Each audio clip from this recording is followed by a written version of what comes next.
Okay, we will begin. I'm calling to order the Middleton School Committee meeting for February 2nd, 2026. Please rise for the Pledge of Allegiance. I pledge allegiance to the flag of the United States of America and to the republic for which it stands, one nation, under God, indivisible, with liberty and justice for all. I could have given that. Okay. Any remarks from the public? Looks like none. Okay, we will move on to approval of previous minutes, which are in the drive.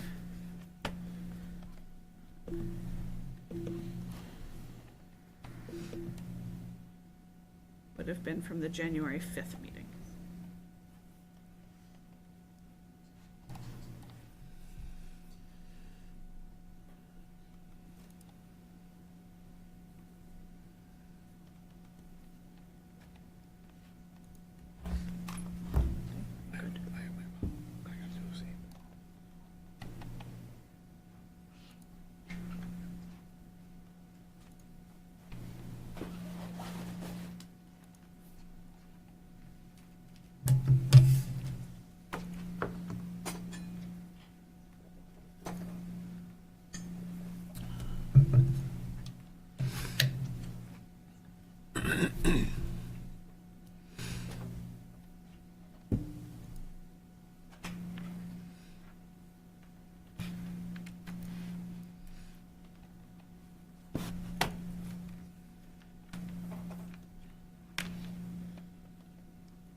I'll make a motion to approve the minutes from January 5th. Second that. All in favor? Aye. Any nays? Okay, thank you. Since I'm in your space anyways. Okay, reports from other committees. The PTO. Yes. They had their Blizzard Bash on Saturday. They had over 100 attendees. It went really well. The February calendar should have been sent home, so just have parents look out for those. This Thursday, they had a Crossroads PTO night, and then the next meeting is February 11th. And then tomorrow, the tickets go on sale for their spring adult-only fundraiser. That is March 26th, so just a lot of save the dates. Thank you very much. And the pictures looked like the Blizzard Bash was a lot of fun. And just for CPAC, two things. One is, it looks like our next meeting for the Tri-Town CPAC will be February 25th, most likely, and it'll be a presentation on planning a life, which most families in special education would think that's transition age, 14 and older. But we would encourage parents of younger children to start. It's going to be a lot on like finding your resources and building your community and your village. So we're working on that. And then other than that, as we have just confirmed, we will be partnering with North Andover and Andover for Special Olympics Day Games in June. And right now the date is June 8th and rain date of June 10th. And that's right up against the end of the year, but it looks like that's going to be a really fun day. It'll be in North Andover at North Andover High School. And they're the host, so it'll be a good year for us to kind of go and see how it runs. And for our kids from first grade all the way up through, I shouldn't say kids, students all the way up through 22, whoever is eligible to participate in that. So stay tuned for more on that as well. Any other committees? Well, you and I met with, and Scott Yes. met with Costa from the Select Board and Richard from the Finance Committee, just with an update on how our budget season is going. Just kind of let them know that we're still waiting on insurance, and the cuts that we did make last meeting were based on enrollment. Yes, thank you. And those continue to be productive Yep. meetings, just to keep the conversation going and keep numbers in mind and stay on top of what we're still missing. I know, I find it to be helpful. Yeah. And we have, just to that point, we have Saturday, it's the town's budget day where all the departments come in and, share where they are with the budget. So we have Saturday at, I guess, 10:45 is our time frame to come here. Let me just double check that because it's in my calendar. Yeah, 10:45. So that'll be Steve and myself and Jackie if you're available. That'd be great. And just take everybody through where we are. I don't think there'll be any surprises because, again, we do meet with Costa regularly and Richard regularly, and I think they're going back to their boards and letting them know sort of where we are on things. So that'll just be an opportunity for us to give that update, probably half hour or so. Okay. Thank you. And moving on to reports, we'll start with report from the superintendent. Great. Good evening, everybody. Good to see you all. A couple of items from me in the drive is the annual report from NEC. We went over the CREST one a few meetings back, and so NEC is our other public collaborative that we work with when we have students with diverse learning needs who may need an alternate setting. And so this is their 24-25 annual report.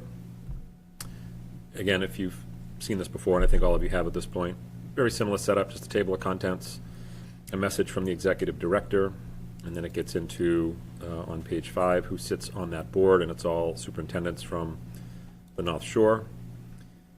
Their flow chart of jobs, org chart, and then their mission and vision. And then really what it gets into, really the heart of it, is each of their programs. And so as you scroll through, you'll see a 1 or 2 pager on each of their programs, the Kevin O'Grady School, the North Shore Upper Academy, the Upper School, the Lower School, their Vocational Academy, and their Recovery High School. And then they have some transition programs that I work with through Salem State. They've just finished a big capital project. They're kind of putting the final touches on that in terms of some HVAC work that they had at the program. They continue to be an excellent partner with us. As we had talked about at one of our meetings, or as Matt mentioned at one of our meetings, we're developing partnership programs with our consortiums and collaboratives. And these are real opportunities for us to have almost like an outside placement within our Tri-Town schools. And so we have a partnership with NEC. We have a program over at Proctor? Yeah, thank you. A program over at Proctor that we developed this year, and we're starting to actually get referrals from other towns. People are seeing that it's a worthy program, and so instead of other districts sending their kids to maybe a place like this or a private, they'll be coming to our schools. And there's a tuition associated with that as well. And so Matt is looking to develop a similar program here with Crest in Middleton, and then we're looking to develop a similar program with one of the privates in Boxford as well. So the long-term goal would be a partnership program with these collaboratives and consortiums in each of our towns. And what a great opportunity for us as a district to be able to share the knowledge and expertise of our team and become an outside placement for students from other districts. And I don't know if you want to add anything to that, but I think that's sort of the current plan, right? Yeah, that's, explore. I think the goal is not to just develop a program, but explore the options, right, based on the student needs and what we're hearing out in the different membership districts. So that's where a lot of the conversations are right now. Is, yes, we want to move forward with this, and how do we best serve Tri-Town student needs and then collaborative needs and other student needs across the North Shore. It's really filling a niche in a lot of ways. Yeah, it's. I've said this before. It's when you sit down and have these conversations, it's amazing how many ideas, thoughts, and ways to move forward people have in their minds, and just getting them to talk about it is a great opportunity to kind of just think about possibilities and see where we can go with that. And even if we've talked about this a lot too, even if the program doesn't fully flush out with a partnership, we're better off for the conversations, Yeah. right? And I think that's an important piece of it too. So, yeah, just all good. Well, and you said to me this summer when Matt was pitching the idea, he said, Scott, I really think we get to January, February, we'll start to see, if we build this program at Proctor, we'll start to see some phones ringing and the program being checked out. And lo and behold, we've got some phone calls from surrounding towns wanting to, use us as an out-of-district placement. And so we'll see if those come through. It really feels like they're going to, and we're excited about replicating that here in Middleton with possibly Crest, and then replicating it in Boxford as well. So we have a program in each of the towns. So that will be good for sure. Just an update from DESE. So as you know, DESE monitors student attendance. They've also this year started to monitor staff attendance as well. And just a lot of pride and gratitude for all of the folks who work in the Tri-Town. And I think people like where they work and like working with the people that they work with and feel supported in the work that they do. State average for attendance for staff was 93 to 94% across the state. We were 98, 99% across our towns. And so that's, I think a testament to the culture and the environment and the work that our principals do within their schools, and the staff taking care of each other as well, and making it a place that's a great place to work and a great place for kids to come each and every day. So just wanted to share that. It was, nice to see. We'll keep you updated on that as we move through the years ahead. And then final report, Steve will kind of jump in on this one as well. Just our capital plan, I just wanted to share that. So we have a budget meeting with the town this Saturday, February 7th. And then we have a capital meeting with the town on March 7th. And so we always sit down, Steve Clifford, myself, and Steve Greenberg, and we look at the capital plan. It gets updated from year to year. Oftentimes we're pushing things out. If the boilers look like they can go another year, we'll push that project out another year, and so on and so forth. So there's a PDF in the drive. There's a couple of definite projects that we'll be taking on this year, the obvious one being the roof.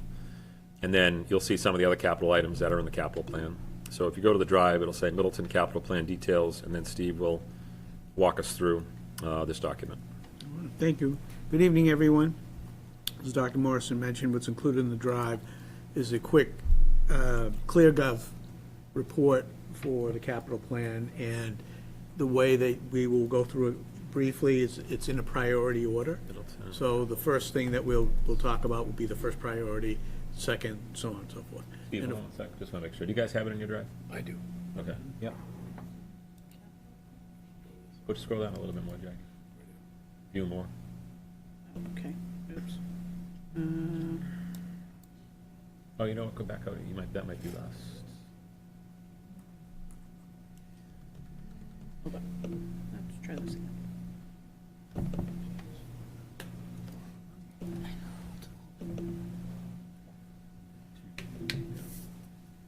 Yeah, there it is. Middleton Capital, right in the middle. Thank you. Thanks. Thanks, Steve.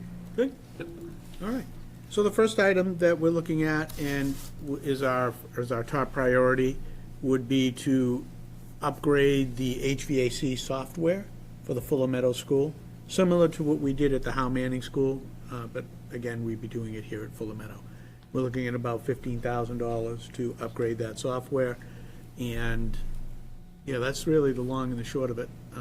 We'll see where the town is and Finance Committee, and what competing options there are as we go forward. So any questions on that? Next will be the roof.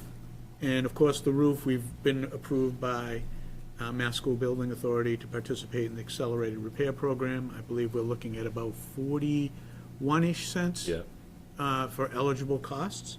And so you'll see that number of 2.2 or 2.4 million. And of course, that's the estimate till we get the hard quotes in. And once we get the hard quotes, that's what we'll be going forward with for the town meeting. All right, so we do have the project funding agreement. We'll be knocking out that paperwork and getting that back to MSBA very shortly. Just going back to the software update, that would be going into this year's town meeting budget for the capital plan. So Yes.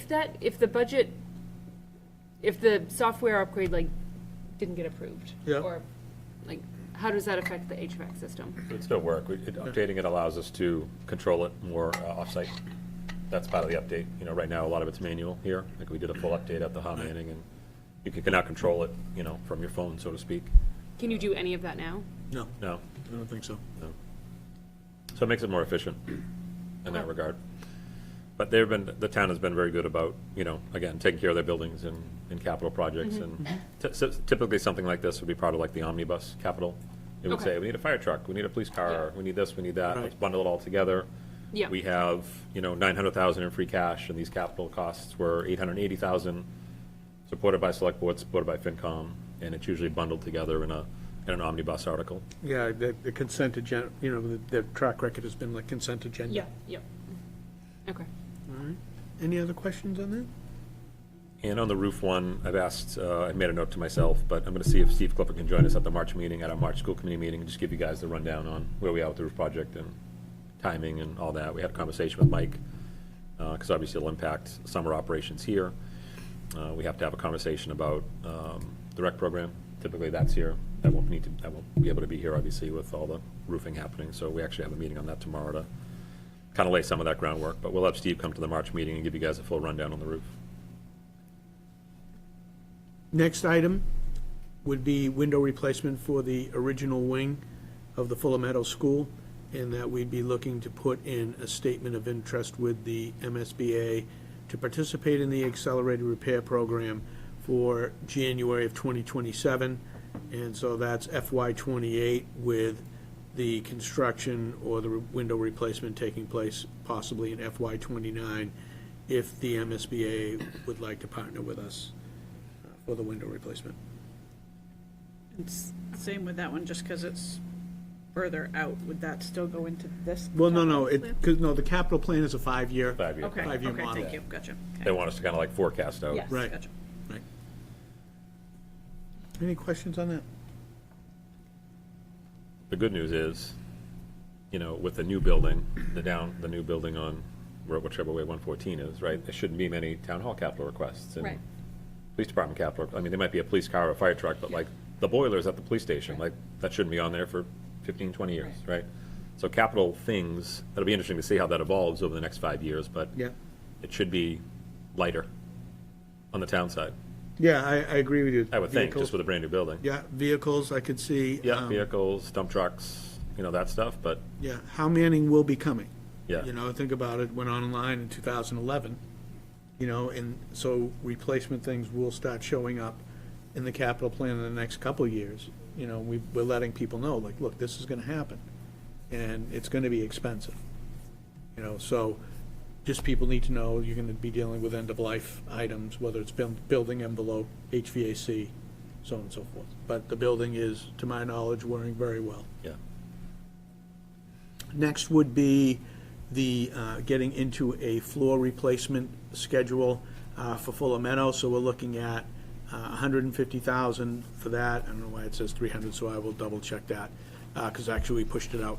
So it's really just $150,000 for FY '28. I will correct FY '27. That should be 0. Any questions about that?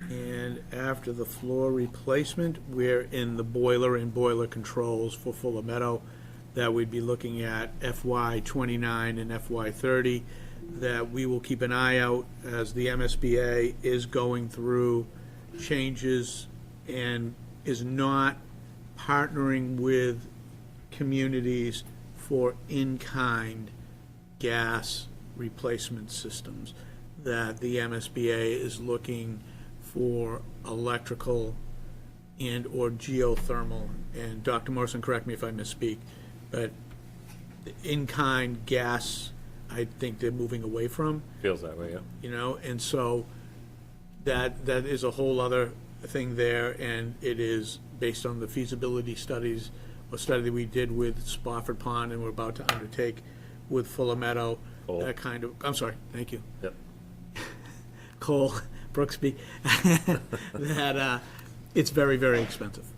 So, that's something that we'll keep an eye on, and if there is that opportunity to put in the SOI to take care of something that is definitely past its useful life, yet it's running well, so we don't want to curse it, but yeah, that would be something that will be coming.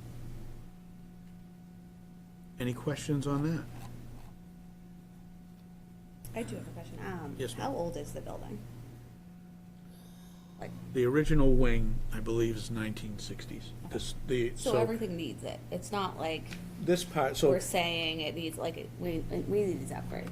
it's kind of, but the thing is, the buildings are very well taken care of. And Steve Clifford gets all the credit, really trying to stretch the value of the asset. So the original wing up front, as I believe is 60s, vintage 60s. This horseshoe was started in 96, I think completed in 2000. Okay. All right, so when we talk about the roof, we're right at that point where we've come to the end of the useful life of that. So we couldn't do it when we did the original wing, but that's the long and the short. Thank you. All right, yes, ma'am. Just as an interesting side note, we had a similar conversation in Boxford where we went through the capital plan and, again, the boilers and this and that, it's all a lot of money, right? If they want to go geothermal, it's gonna be like 20 million bucks, and if you want to do this, it's a lot, it's da-da-da. And so someone at Boxford said, should we be talking about, at some point down the road, one elementary school, right? One pre-K to 6 elementary school, and so they asked us to get a number, just back of the napkin, like from one of our designers that we work with. How much would a brand-new elementary school cost? And it was staggering, like a staggering amount of money, because what was Hal Manning built for 15 years ago? How many was built, I think it was in the mid-high 20s, in terms, like 20 million. Yeah. Our budget was originally 32. I think it came in at 26, if I remember correctly. So their back-of-the-napkin math on an 800-student school, including pre-K, was $160 to $170 million, which is just staggering. Yeah. Staggering amount of money. So that quickly ended that conversation, as you can well imagine. But yeah, shocking how much money that would be. Any other questions on that? And then the last one that we've got would be, we're keeping this on, and this was the site plan reconfiguration, and really the priority with that would be to address, making sure that we have 2 means of egress.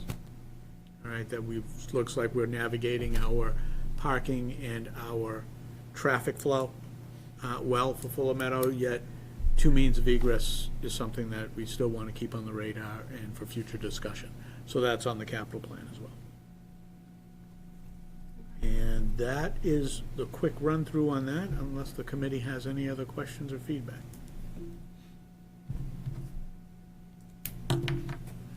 Thank you, Madam Chair.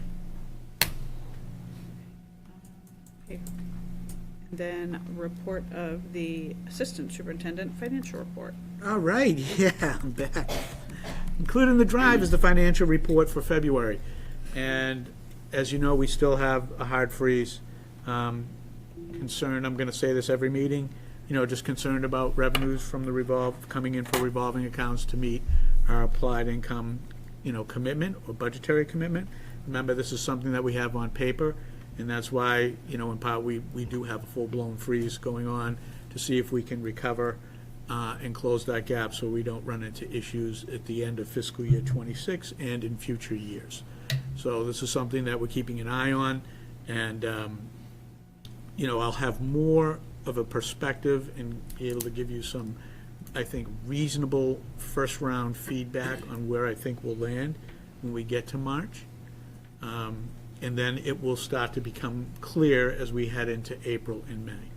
All right, so it's really just, I'm trying to track how we've been spending money in this fiscal year versus how we spent it last fiscal year and the fiscal year before. What path or pattern are we on? And is it favorable enough where we will not need to use as much applied income as we're committed to? That's the goal. All right. So just a couple notes for you. When you're looking at the financial report on the summary page, you'll see a discrepancy of about $58,000 or so. That has to do with just summer school and taking care of that final reconciliation. So taking money from one pocket and putting it in the other. So you'll see that will reconcile out once it posts on the town side. And that's, so when you see that 58,000 up top, you go towards the bottom quarter of that page, you'll see the opposite amount, 58,000 and some change on the other side. And ultimately, it'll zero out once those things post on the town side. Anything else really ties in with timing.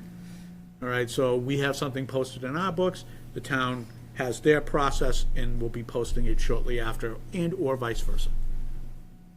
So unless there are any specific questions about the financial report, everything is going as expected. Again, we are still in a hard freeze, and we're going to be pushing that for the rest of the fiscal year. Thank you. All right, thank you. Any other questions on that from anybody? Report of the principals. I'll go first. Few things. In January, our fourth grade made a field trip to the Lowell Mills, which interestingly enough was supposed to happen in the fall, but bet you didn't know. The Lowell Mills is run by the federal government.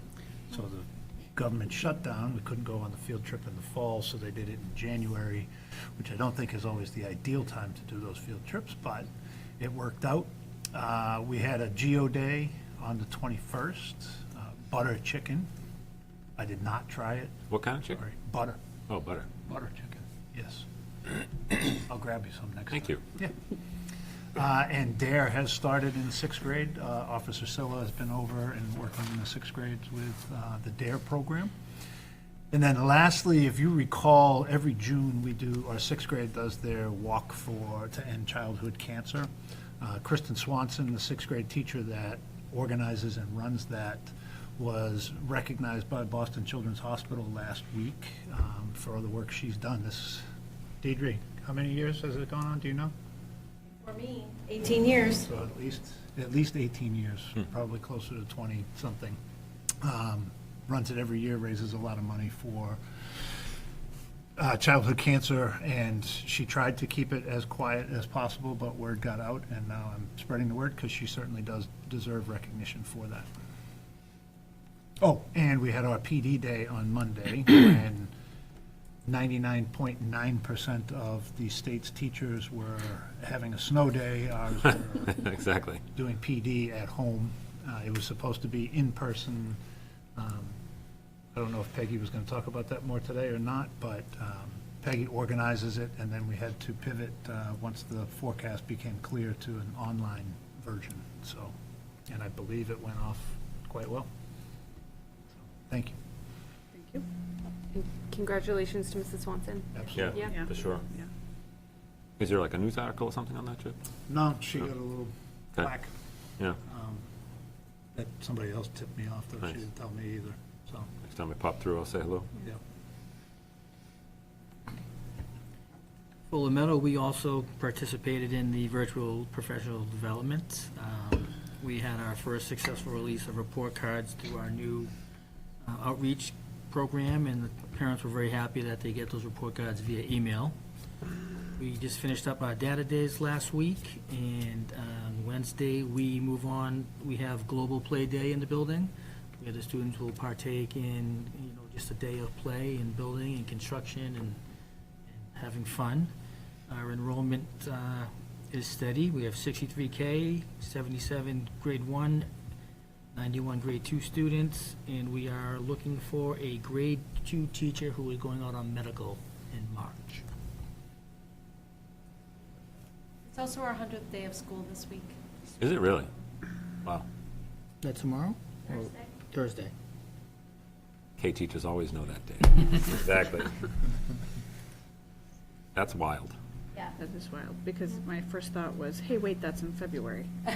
And it's February. We're in Exactly. February. Yeah. Totally. It is early this year. Okay. Because we have only had the one snow day, and I think how we started in the fall, too. Yeah. Okay. That is crazy. Mike, can you just say it again? You said, so this is current enrollment, Yeah. 63K, 71, 77 77 grade 1, and 91 grade 2. 91. That's a big jump between grades. Has there been any movement on kindergarten for next year? The numbers still look like they're going to be probably around 65 to 70 right now as the Okay. registrations are coming in. Okay. I can look, but does anyone remember what NASDAQ said? Wasn't it high? Yeah, they had us at I think it was close to 98, I think. Yeah, I think it was 90-something that they had us on. Right. Yeah, correct. Yeah, NASDAQ did, Is that right? Yeah. yeah, So close. Yeah, 98. Yep. yeah. Wow. That's why this one's highlighted at 75 in Right. the meeting doc.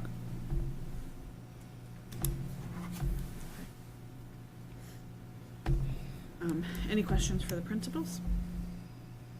Thank you both. And, okay, new business, any gifts and grants? None. Nope. None? And the school calendar for 26, 27? Yep. So that's in the drive. If you click on draft calendar for 26, 27. We started to assemble this for next school year. We typically try to do this around this time of year because parents are trying to plan summer and when are we back and camps and activities and vacations and things along those lines.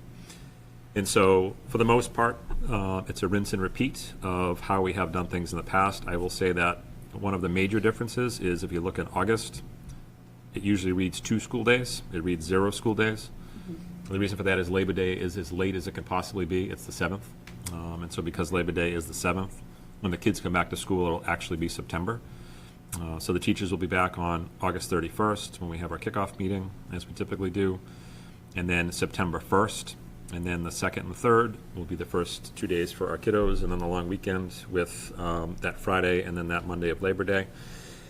And then we kind of roll through. We have our conferences in October, as we typically do, Veterans Day in November, and then the Thanksgiving holiday. And then December, a little bit similar to this past year, right? Christmas Eve is on a Thursday, and so we'll do a half day on the 23rd, so kids will be in that Monday, Tuesday, half day Wednesday. And then New Year's Day is a Friday, so obviously be out that day, and then rolling back on the 4th in January. February, March, pretty straightforward. April, May, pretty straightforward. And then if all was said and done, with no snow, it would be a June 16th last day of school in June of 2027. A couple things to just also note here that I think will be advantageous to us. Again, as Jeff talked about, we were able to thread the needle.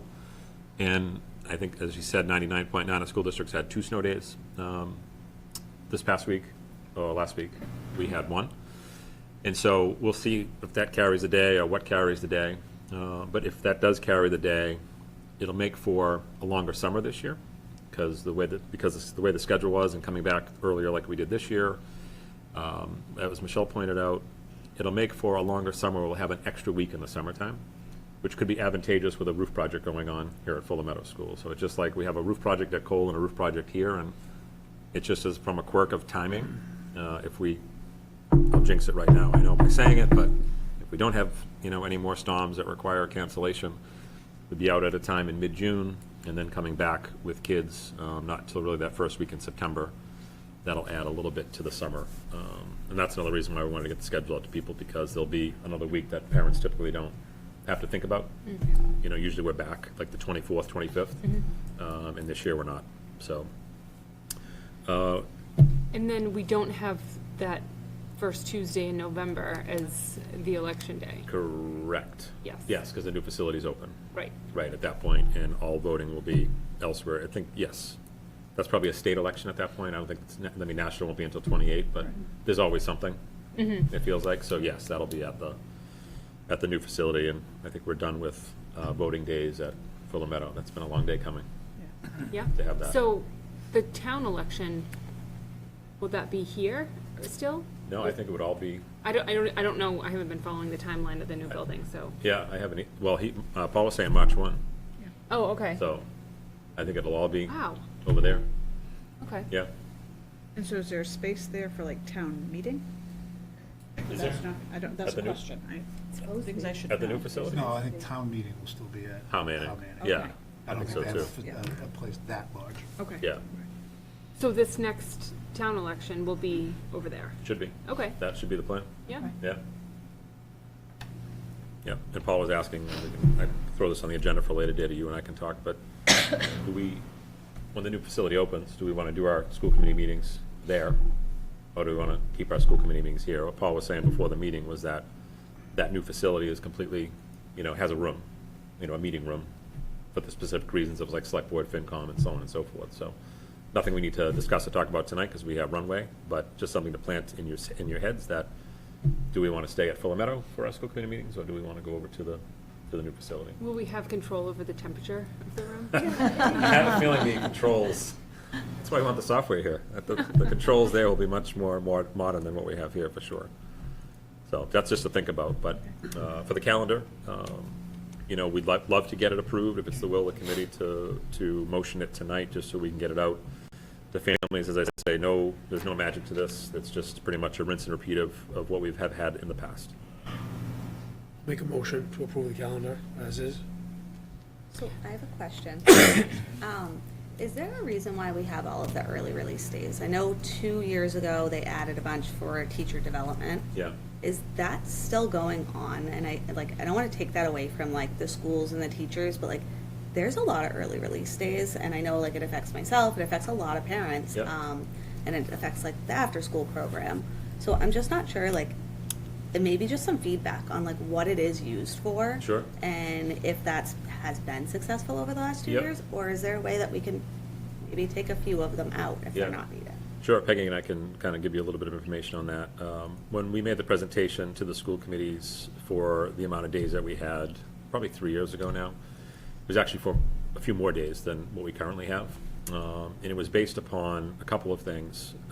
Trying to do PD when you're pulling teachers and getting substitute teachers is not an effective model, because then invariably you don't have enough subs. And so, let's say the 4 of us are a team, well, 3 of us got subs and 1 didn't, and so now 1 person is missing all the professional development, and now we have to try to get them caught up. So it's a very sort of inefficient way to try to deliver professional development to our teachers. And as we implement new curriculum programs and things like that, having that designated time for PD is crucially important. What we have seen happen, Bettina, which is kind of what we expected to happen, I've seen it happen in other places that I've been, a lot of organizations begin to morph around the school calendar and the school schedule. And we're seeing these sort of cottage industries pop up in varying forms across the districts on these half days where they're offering, programming and childcare and things like that. Because we understand that it is certainly an inconvenience to families when we have these half days. I've worked in districts where like every Wednesday is a half day, and that's, talk about an inconvenience, that's really a challenge.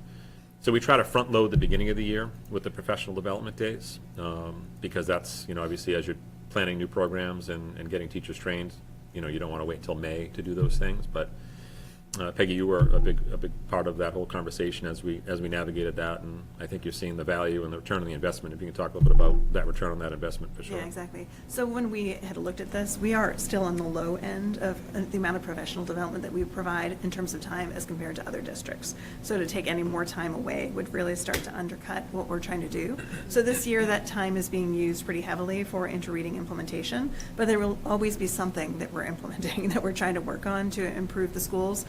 So, when we're done with literacy, we'll be moving on to math or science. And so it is really important for us to have that consistent PD time so that we can have that collaborative culture and have teachers working together. It's also a joined hands venture with the other 2 towns. So we have standardized our calendars across all 3 towns, so we have exactly the same PD days, and that was not always true. Nope. And that has allowed us to get everybody together. So as we're trying to keep curriculum consistent across the 3 towns, it's really important that teachers from Boxford and Middleton and Topsfield all get to talk together, because they all feed into Masco. And we don't want to have differences in how we're implementing or how we're preparing students. So I would say to take any of those days away would be damaging to what we're trying to do.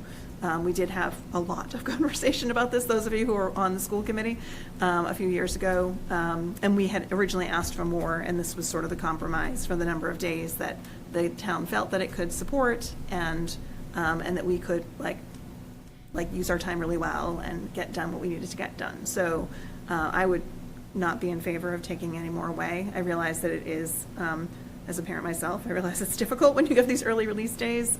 We have seen, we have an after-school program here in Middleton. Some of the other towns didn't have that, and as Scott said, some of the communities have responded with places where you can, have your kids cared for if you're working, that kind of a thing. So, it really is essential. It's how we work together to just make sure that the quality of the education that we're providing is top-notch. Thank you, both. Yeah. And this was a tough decision for me a couple years ago. I don't know if you watched that meeting, but I looked at a ton of surrounding towns, hunted down their school calendars, and then looked at what they had for professional development and how many hours it was taking the kids out of the classroom, and kind of broke down the averages, and we were really on the lower end before we made this change, and I think we still are, like on the lower end. So that's why I'm kind of fine with it now, but your concern doesn't go on deaf ears, because I can't work from home, so, and my kids are older now, but when they were younger, that it was difficult, figuring out you know, okay, who's gonna get them off the bus, you know?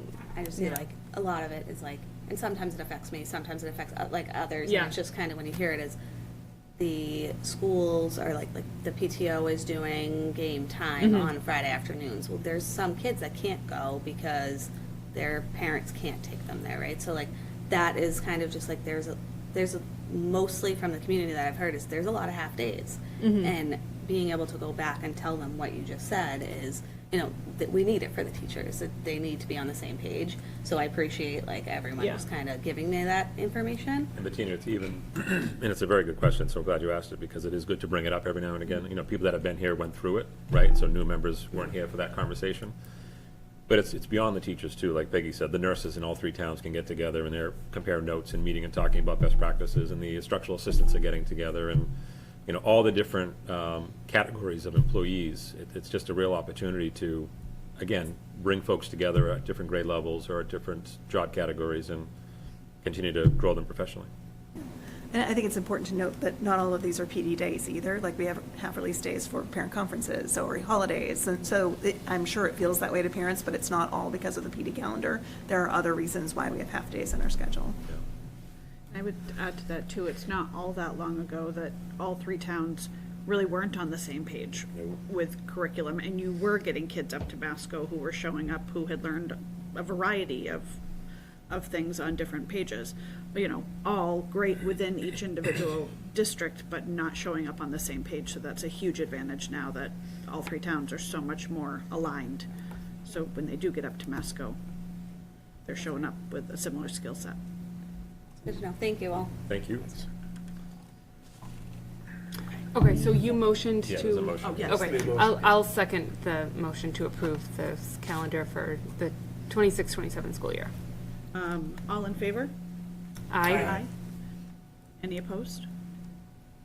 Thank you all. So next is preschool tuition. Yeah, we're gonna kind of bundle the next two. This time of year, we typically talk about preschool tuition, and we've talked about before and after school tuition in the past as well. As you recall, these are revolving accounts, and so if you go into the folder in the drive that reads tuition programs, and then if you click on, there's three documents in there, if you click on the one that starts with FY27 Middleton, that's sort of a cover letter that Steve has put together, so we'll give folks a minute to get in there. It says FY27 Middleton Tuition Proposal Summary is the Google Doc.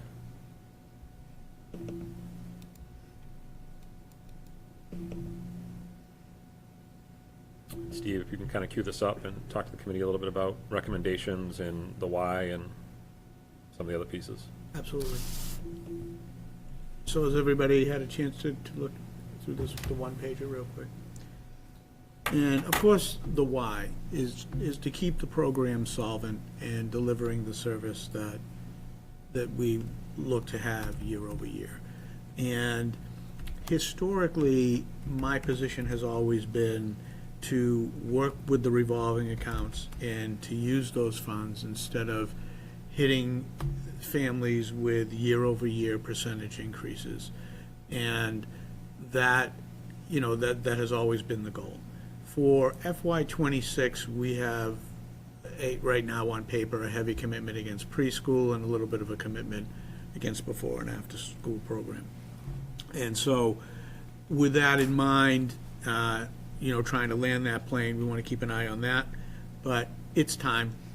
It's time to do some increases for the programs, and for the before and after school program, I would be recommending to the committee a multi-year higher percentage increase so that we keep it solvent. All right? That if we remember historically, and we go back to, I believe, around FY23, where the program had evolved in such a way to meet the needs of the students participating in the program, that the costs went up in a manner that the operating budget had to subsidize the program at the end of each fiscal year so that the revolving account didn't zero out or go negative, which it can't do. So the school committee, after we did an evaluation and a comparison to possibly outsourcing it, that everyone was in agreement that we would do a 75% increase, which we did.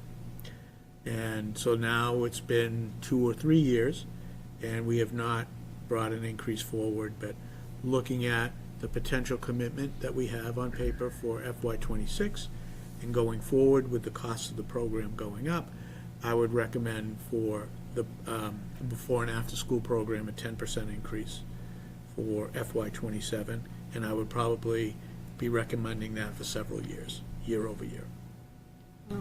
Okay? And so the range and the value of that is anywhere from, $8 to about $40. Yeah. Depending upon, your usage and the Yes. times that you attend. Right, so the program details for FY '26 are in the drive, so you can see that impact. And for preschool, we'd be looking at a 6%. That's what we're recommending. And again, year over year? Well, for right now, FY '27. I No, think, I think the difference, is that what you're getting at, Jackie? I'm sorry?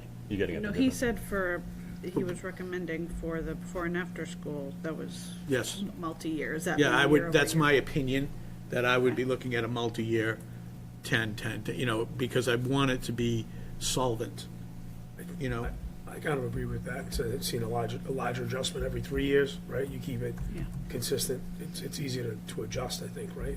Right, and the whole thing was, everyone's getting hit with so many different fees, and it's like, I really was trying, I always try to keep that to a minimum. I don't compare it to, private preschools or anything along those lines. When I'm looking at it, I'm looking at the revolving account. I'm like, how healthy is it? And we've spent it down at a reasonable pace. FY '27 or FY '26, we ramped it up, to help address the insurance challenge, and we can't maintain that pace. So there's two things. We got to bring that applied income down, which we're doing for FY '27, and we need to start getting that balance up to what I believe is a reasonable balance for future years. And so for the preschool, 6% for FY '27. Definitely revisit that for FY '28.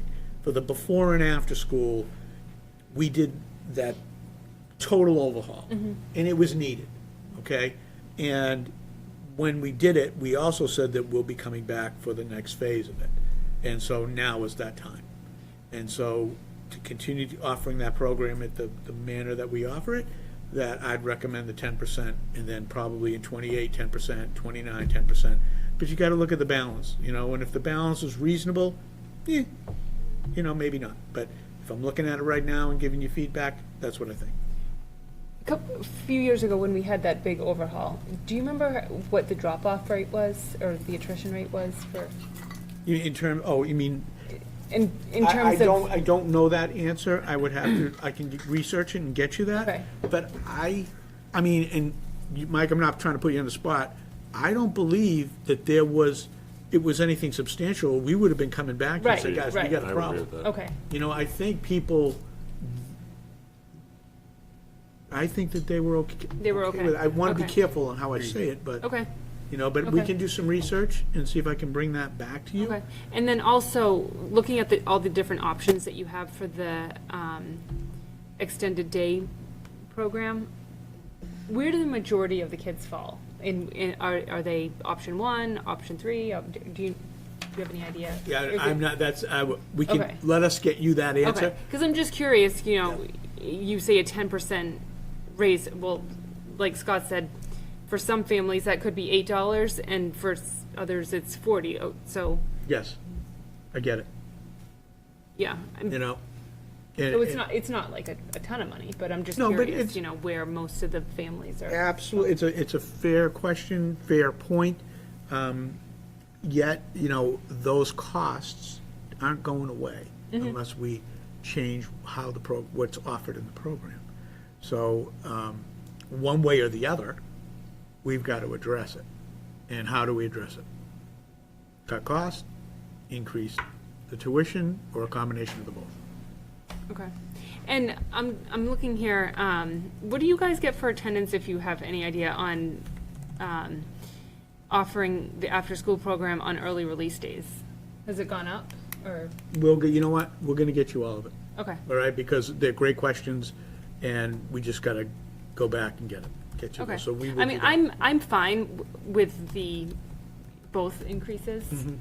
I mean, I understand the need for it. I'm just curious. No, we'll get you that, we'll get that back to the committee. So we'll go back to the director and we'll pose those questions and bring you the statistics to you. You know, historically on the early release days, they do like a movie field trip or they do like, Yes. you know, fun, I don't know that it's every time, but. So they don't have the funds to do it now, so they just Okay. do a movie in the gym Okay. or in the CAF. But it is an additional $20 every time you send your kid to an early release day. Okay. So if they're scheduled for it, like if they're scheduled for that Friday and it's an early release, it's an additional 20. But if they're not scheduled for the Thursday, then you have to pay for the full day. Okay. And Okay. plus that 20. Yeah, okay. I think it's important to remember too, like our original conversation at the beginning of this year was, you know, we don't want an override. Like, it's gonna be things like this that we're gonna have to keep an eye on and make changes. And unfortunately, that hits everybody in the pocket somehow, but I think if we don't want an override, then it makes sense to look at this. And we've always been reasonable and comparable, and careful with how we, you know, change the cost of what we're asking parents to pay. So I also would be in support of both, especially knowing what we're talking about for budgeting in the coming years. So you make a really, really good point with that. My concern is, I know like a lot of the kids in my son's grade did drop off that year because of the 70% increase. Personally, we went down to 2 days. Okay. There's a lot of people that just are, you can't really, like, it's not that it's not affordable, but it doesn't make sense because you're paying about $12 an hour. When we really think about it, I could have them take the bus home for that 40 minutes and I could have a neighbor come over for an hour and a half for less. But there's obviously advantages. He's with his friends, he's with the teachers, there's a relationship building there. I think that 70% really did hurt. So I would like to see it more as a 5% increase and maybe prepare for, like, let the parents prepare for the 10% for next year. Because not everyone's getting 10% raises at their company, right? But I do want to see the numbers of the drop-off of what that happened. Is this something that we were looking for, you were looking for a motion today, or can we get the numbers and take more time with this and, It's the will of the committee, you know, yeah. One more time, March, it's not- Yeah, I think March is fine. the prices are set for this year, so. Okay, right, so this wouldn't change anything this year, this would be looking at next year's cost. So what does everybody think? Do we want to look at the numbers and I think so. see? It's good to hear. What are, the preschool, that was 6%, right? Yes. Okay. There are two separate motions here? Yeah. One would Okay. be preschool, one would be before after school program. Okay. What are your thoughts on the preschool? We did like a thing recently when somebody came in and we went over like the other, like the private schools. So these seem decent.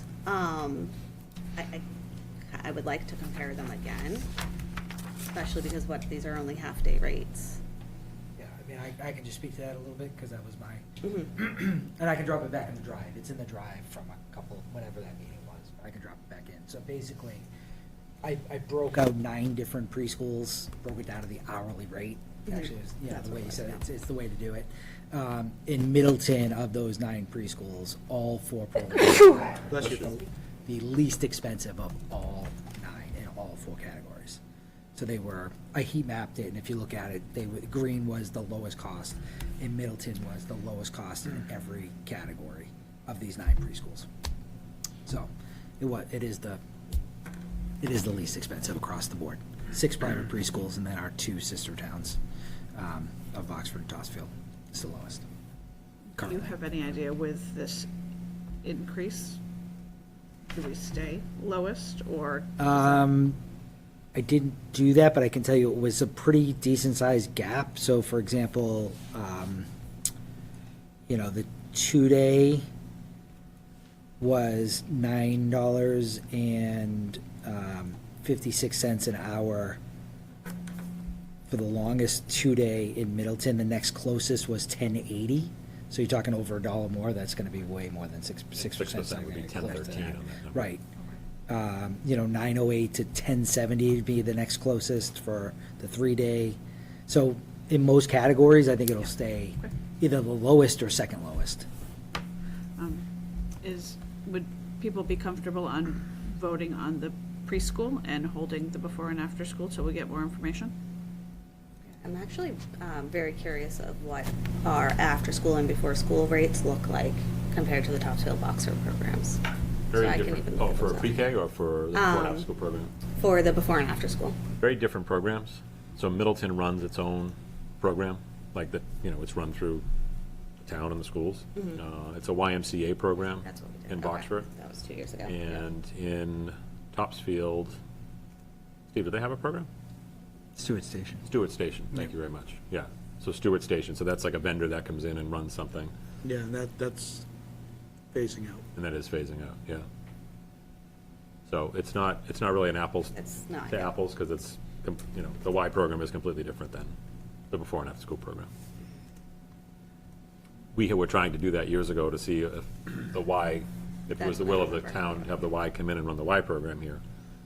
And I think folks felt it was like too expensive, if I remember right. Well, it was too expensive, and they also, the members of the community really Liked the liked the program. staff and the Correct. program that Bless you. we had, and, yeah. Right. And they seemed willing to go for the increased Absorb it, cost. yeah. To keep the program. To keep the program. Yeah, very much so, Michelle. Yeah. Yeah.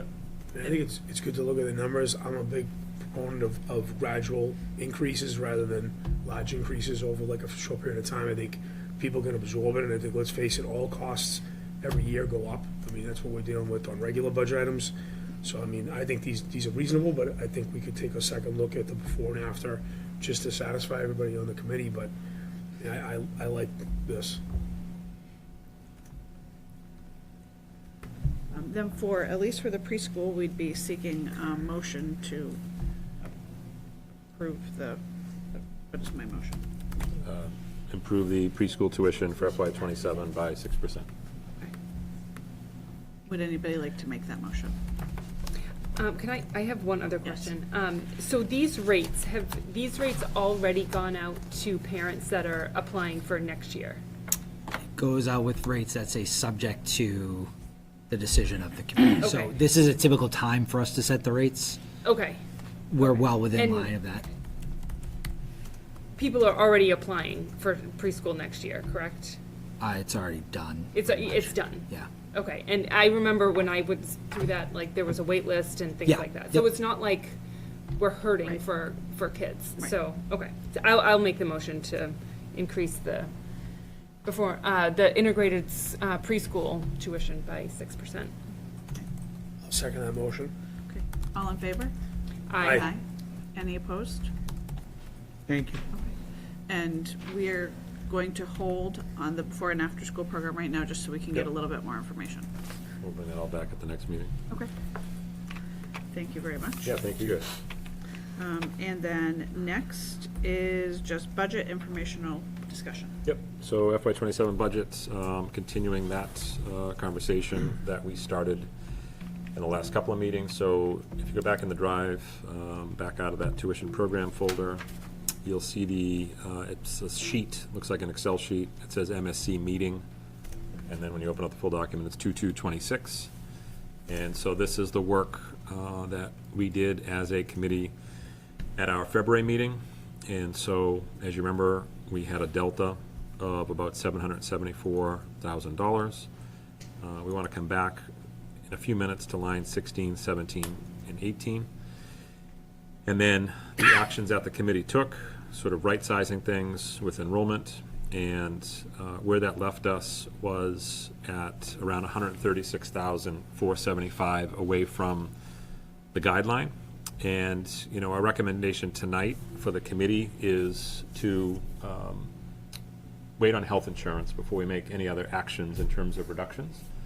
Steve and I have had some conversations with our insurance, Steve, what do you call him again? Field rep? Consultant, Consultant. yeah, from Cabot Risk. And we're carrying 20, as you know, and we're hearing some feedback that there's a potential, it could be high single digits or low double digits, which would be very good, right? If every 1% is $20,000.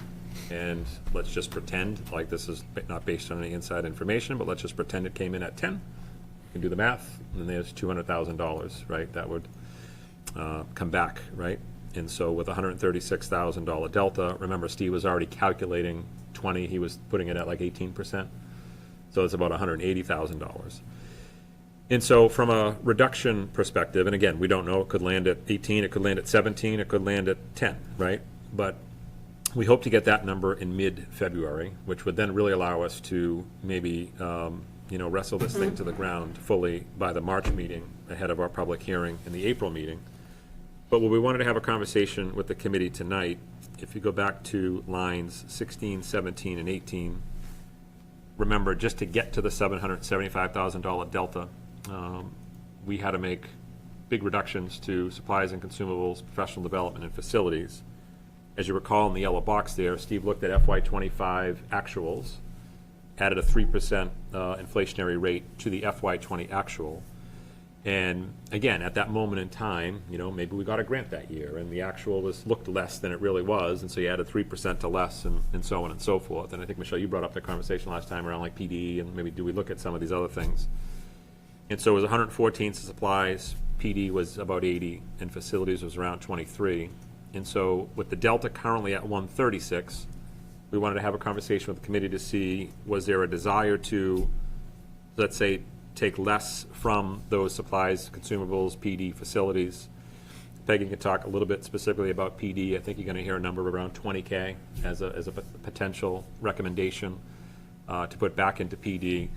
And again, this would all be sort of, at the moment, written in pencil. It would be an opportunity to kind of give us what our real delta is, right? Our real delta right now is 136. If the committee decides to put some money back into those areas that are going to be extraordinarily lean, based on reductions, that would show us what the real number is as we go into the March meeting. So does that all make sense from a sort of setting the table perspective? Okay. So Peggy, if you want to talk a little bit about PD and sort of why you're landing at 20. Again, a lot of things having to do with partnering with our other towns and so on and so forth. Sure. So I had mentioned last time, so when Steve did the budget calculations, he was looking at FY25 actuals and then adding that percentage. But we historically have offset quite a few of quite a big percentage of our PD contracted services with grants. And those grants are not guaranteed. We don't know if we're getting them or not until late July, which is well past our budget process. And there has been some talk at the national level of potentially reducing the particular grants that support this. We just don't know. And so just to give you a snapshot, that FY25 that he based that projections for next year on was, we spent $13,640, but we supplemented $27,600. So we actually spent over $41,000 in PD contracted services. And that's pretty typical for us to be coming in at the low end of the 40s. It can be higher than that if we have a major initiative going on that has particularly high costs associated with it, which we had hoped to do inter-reading coaching for 2 years. That does come at a high cost, but we've also invested a lot in these materials, and we want to make sure that they're implemented well, so that is important. We're also trying to do some other things with our professional development, and one of them, I believe I've mentioned this to you before, but inter-reading overall is a great program, but none of the programs were quite as explicit in writing as we had wanted it to be. And so we've kind of known from the beginning that we wanted to eventually kind of pair, like a sort of layer an approach to teaching writing more explicitly over the program. And the one that we're looking at is SRSD. It stands for Self-Regulated Strategy Development. It was originally a method developed for special education students, and then they discovered that it actually was good for all students. It can be paired with any curriculum, and it has shown, it's probably the most studied methodology related to improving writing, and it has really strong effect sizes. We did do some initial training on this a couple of years ago, just kind of toe-dipped on it, and there are some teachers in the Tri-Town who are using it. We have a teacher at Manning who uses it, did some PD on that last Monday for our staff. But in order to really get that up and running and paired with interreading, we would need to do like training for everybody. And so I did speak to an organization that provides this professional development. And if we were joined hands with the other towns, that cost would be $17,500 each year for 2 years. And that's just Middleton's portion. And so we really do need all 3 towns to join hands on this in order for us to move forward. And it's something we would very much like to do. We're also looking to maintain our partnership with Hill. As we bring new staff on board, we do continue to train them in SOR. We continue to train them in small group, which is something that has really paid dividends for us, and we've seen really significant increases in student achievement as a result. So if you put those 2 things together, our continued Hill partnership and the additional money for this SRSD, and then also hopefully maintaining more coaching for HMH into this next year. So on the low end, adding up sort of everything we would hope to do next year, on the low end would be $42,000 all told. On the higher end, which includes 2 rounds of coaching, which is what we would prefer to do, it's just under $54,000. So if we were, the amount of money we have with a projected $20,000 in grants, which is not guaranteed, but I'm just basing it on what we got this past year, that brings us up only to $34,000, which leaves us about $20,000 shy of being able to do everything that we would want to do to continue moving forward with our initiative. So that's what the delta is, and why it's still a very significant cut. You can see that line took a 48% cut. So we're still leaving, taking a lot out of that budget, but if we could add back in 20,000,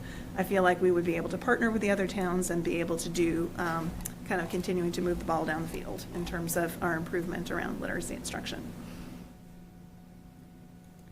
Thank you for that explanation, Peggy. Thank you, Peggy. So remind me again, so right now we're looking at essentially 200,000 if that's what it came in at. You're talking insurance? Minus the 136, like that's the kind of The delta that we are looking. Yeah, the delta right now is 136. Okay. So like if town meeting was tomorrow, Yep. we would be sitting here going, guys, we gotta come up with $136,000. Right. If health insurance didn't change or Right. nothing else, right? We have some runway, obviously, we have to Yes. wait for the insurance info to come in. But yes, if it came in, let's say insurance came in at 15%, right? So that's 20% on every one, so that'd be $100,000, right? So that 136 Then we're only would looking become at- more or less 100. I Okay. mean, it would become just 36 rather, 36, right. yeah. So really a lot depends upon the health insurance. Right.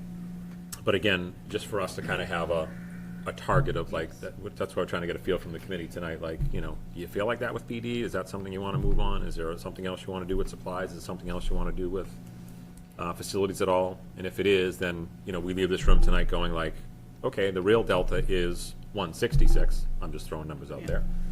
And we get to the March meeting and we say, health insurance came in here, we're zeroed out. Or we're a little bit to the good, or we're still 30 grand short. Right. So that's kind of the conversation we wanted to have tonight. I think the professional that took the biggest cut, Yes. Yeah. percentage Oh, wise, it right? I mean, absolutely did. 50% of the budget was Yeah. cut out. Yeah, So and I think, given we have all these early release days for professional development, I'd like to have professional development for them. we implemented the tools that needs to be Right, and the also- new curriculum. New and- curriculum Yeah. that needs to be Yeah. addressed. Yeah. I mean, I'm for it. Yes. Yeah, I mean, we're still dealing with a bunch of hypotheticals, so I think Correct. once we Yeah. have some, Yeah, I mean, it's not so that we could hypothetically make the move now, and then if we could make the change again. if Exactly. something That's what I'm happened, saying. Everything we're doing now is written in pencil. yeah. Yeah. So so for the 20,000 as it relates to PD specifically, are we looking to make a motion, which I know is still kind of tentative, but at least Yep. we've put that Yep. on the books? It just allows us the Okay. opportunity to kind of zero in on what a real number will look like. Okay, okay. Does anybody have any other questions about that? Comments, questions? Okay. So we're voting on if a hypothetical happens? No, it could just be a regular motion, because you can always undo the Back to motion now. at a later date. So it'd be just a straight motion of, motion to add 20,000 back to the professional development for FY '27 budget. And then Steve would just capture that, and now the 136 delta becomes a 156 delta. Okay, And again, we could get, health insurance could come in at 30%, okay. and we're then- sitting here in March yeah. going, remember that PD we put back Yeah. in? That's probably gotta go. Okay, okay. Yeah. So would anybody like to make that motion? Make that motion. I'll second it. Okay. All in favor? Aye. Anybody opposed? Okay. So Steve's gonna, if you go into the drive right now, into that document, you're gonna see Steve, he's gonna add that in, and that delta will go to 156,475. So now, supplies and consumables and facilities, just didn't know if the committee had any thoughts on that. You know, I think the recommendation there would be similar, like around a $20,000 for supplies and consumables, just to kind of make it a little less lean.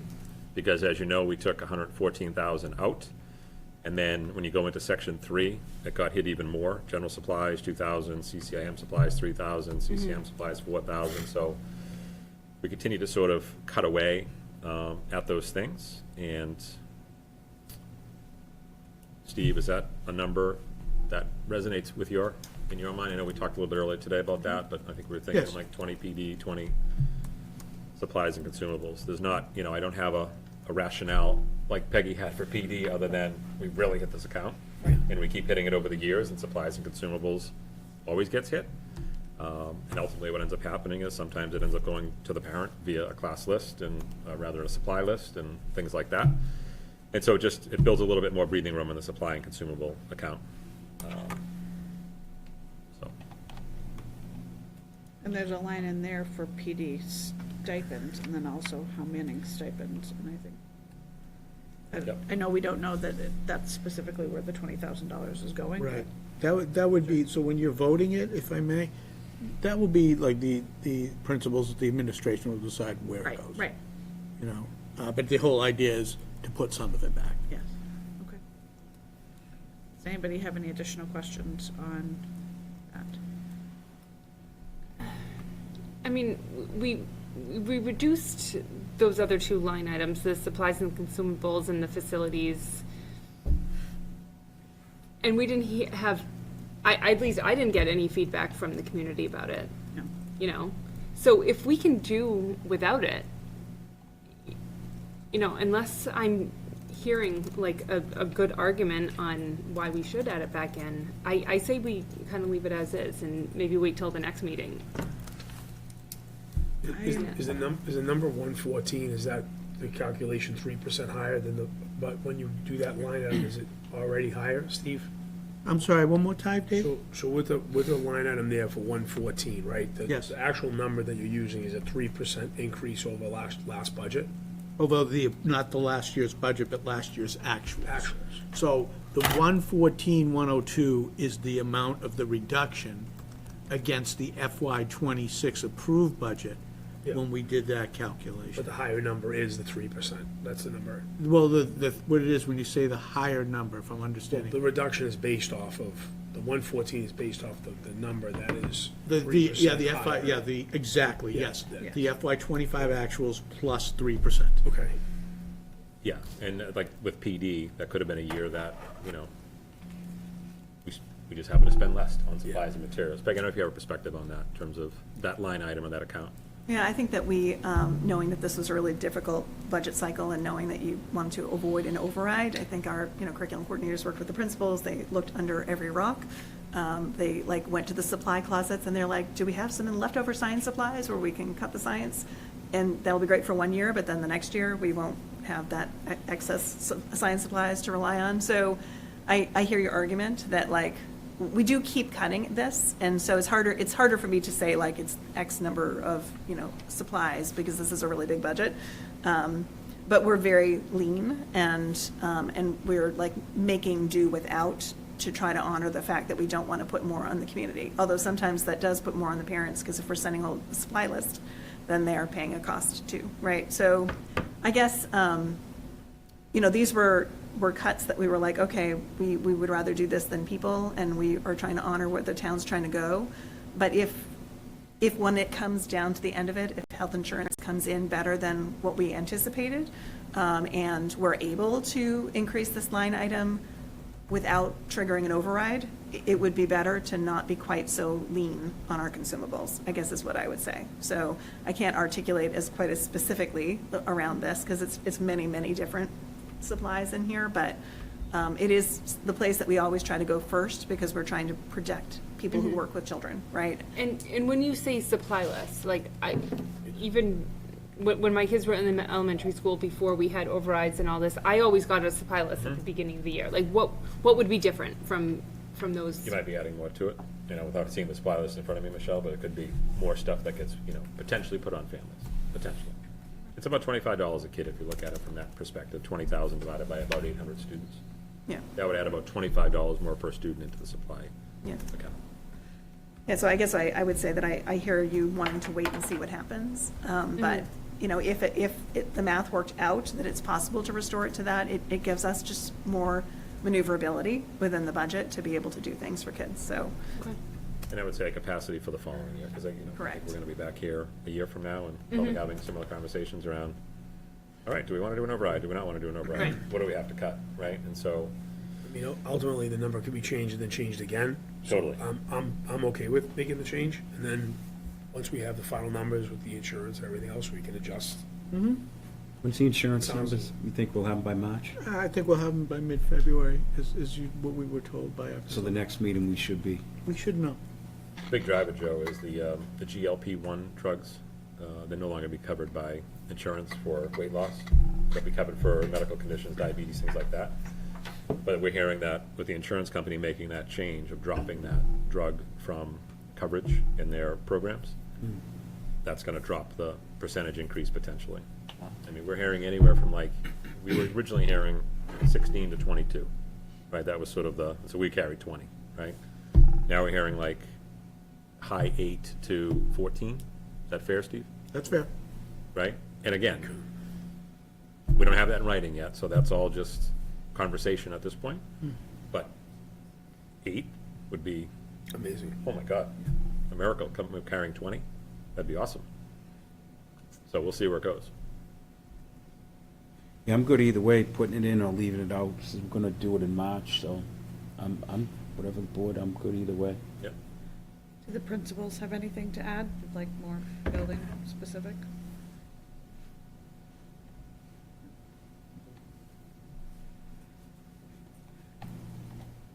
I would be in favor of adding it, knowing that this is not the final. Nope. This is not the end-all, be-all, and really, in reality, if we wanted to come back and say, okay, let's do 10,000, if we wanted to feel like we can do that too, but hearing you say specifically, we're very lean right now, and knowing that we're going into another year where we're probably looking fairly lean for the lean budget too, if we could build some of that back up right now, where we have the room to do that responsibly, then I would be more in favor of doing that right now, if we can, and if we can't, then we know where it's coming back out of, so. Okay. Would anybody want to make a motion to approve the additional 20,000 to go back into the supplies and consumables line? I'll make a motion to add $20,000 back in supplies and consumables. I'll second the motion. All in favor? Aye. Aye. Any opposed? Okay, Great, thank you. And Thank again, you. we'll be revisiting all this in a month, okay, once we have final numbers. okay, Great. That's it for that end for now. okay. And then, so our next meeting will be March 2nd. And then, just to reiterate, because I'll just double check my calendar for Saturday, it's the 10:45, and that's town meeting, or with town Yes. officials. Yeah. Here? Yes. Okay, Fuller Meadow, yep. okay, I'll confirm that Okay. for you. I And if you think can't I make put it, it. Steve and I will plan on attending. Okay, So, I thought I had it in there, but I'll confirm that. and just for the committee, our goal at that meeting is just, we'll take them through the sheet. And as I said to Jackie today, the assistant town administrator, again, we've been meeting regularly with liaisons, so none of this should be a surprise. Can we go back to the budget? I have a question. So just from the community, what happens to the library specialist if the assistant role is cut for next year? I honestly have no idea how to answer that, so I was really hoping Yeah, for we sure. could dive into that. We talked about that Yep. today. The principals can take that one. So it's just the assistant for the library, it doesn't affect the library specialist? The aide, right? So kids will still go to, The- have a library class to go to. What about the section, it was a library aide? Correct. It's like in terms of a specialist in library, that still exists. With the reduction in sections, right sizing based on enrollment, it allowed the opportunity for us to have a schedule that could be managed by a librarian and not a librarian and an aide. So the librarian, and just correct me if I'm wrong, we have one librarian for Hal Manning and Fuller Meadow right now? Or would that stay consistent? They'd still be going back and forth and just no aide? And I'm guessing we have an aide this year. Correct. And the way I understood it too, because this question had come my way as well from the community, part of the question was, is that person an additional like paraprofessional outside of that? They're not. They're teaching, essentially teaching or covering at two of the sections, approximately two of the sections on their own, because of the number of sections that we have. But because some of those sections are going away, then there's not as much of a need for them to cover it by themselves. And then other times they were perhaps helping the librarian as well. But in figuring out where cuts need to happen, it was agreed that that would be reasonable. That makes complete sense. Thank you. Can I clarify that? Yeah. At Fuller Meadow, that would leave us without a librarian for 2 grade levels. I think section-wise, we had it. Let's revisit that for sure. Okay. Yeah, we'll make sure of that question, but I think we're covered. But we'll come back to that. Yeah. Any other questions? Bills and payroll, I think that's going around. So we will need a motion to, for the bills and payroll, to accept bills and payroll as Listed, presented. as listed. Make the motion to accept bills and payrolls as presented. I'll second that. All in favor? Aye. Any opposed? Thank you. And then we'll need a motion, right? Do we need a motion to adjourn the Yes, meeting? we do. Okay. Then we'll need a motion to adjourn the meeting. I'll make that motion. I'll second that motion. All in favor? Aye. Aye. Okay. Thank you all. Thank you very much. Thank you.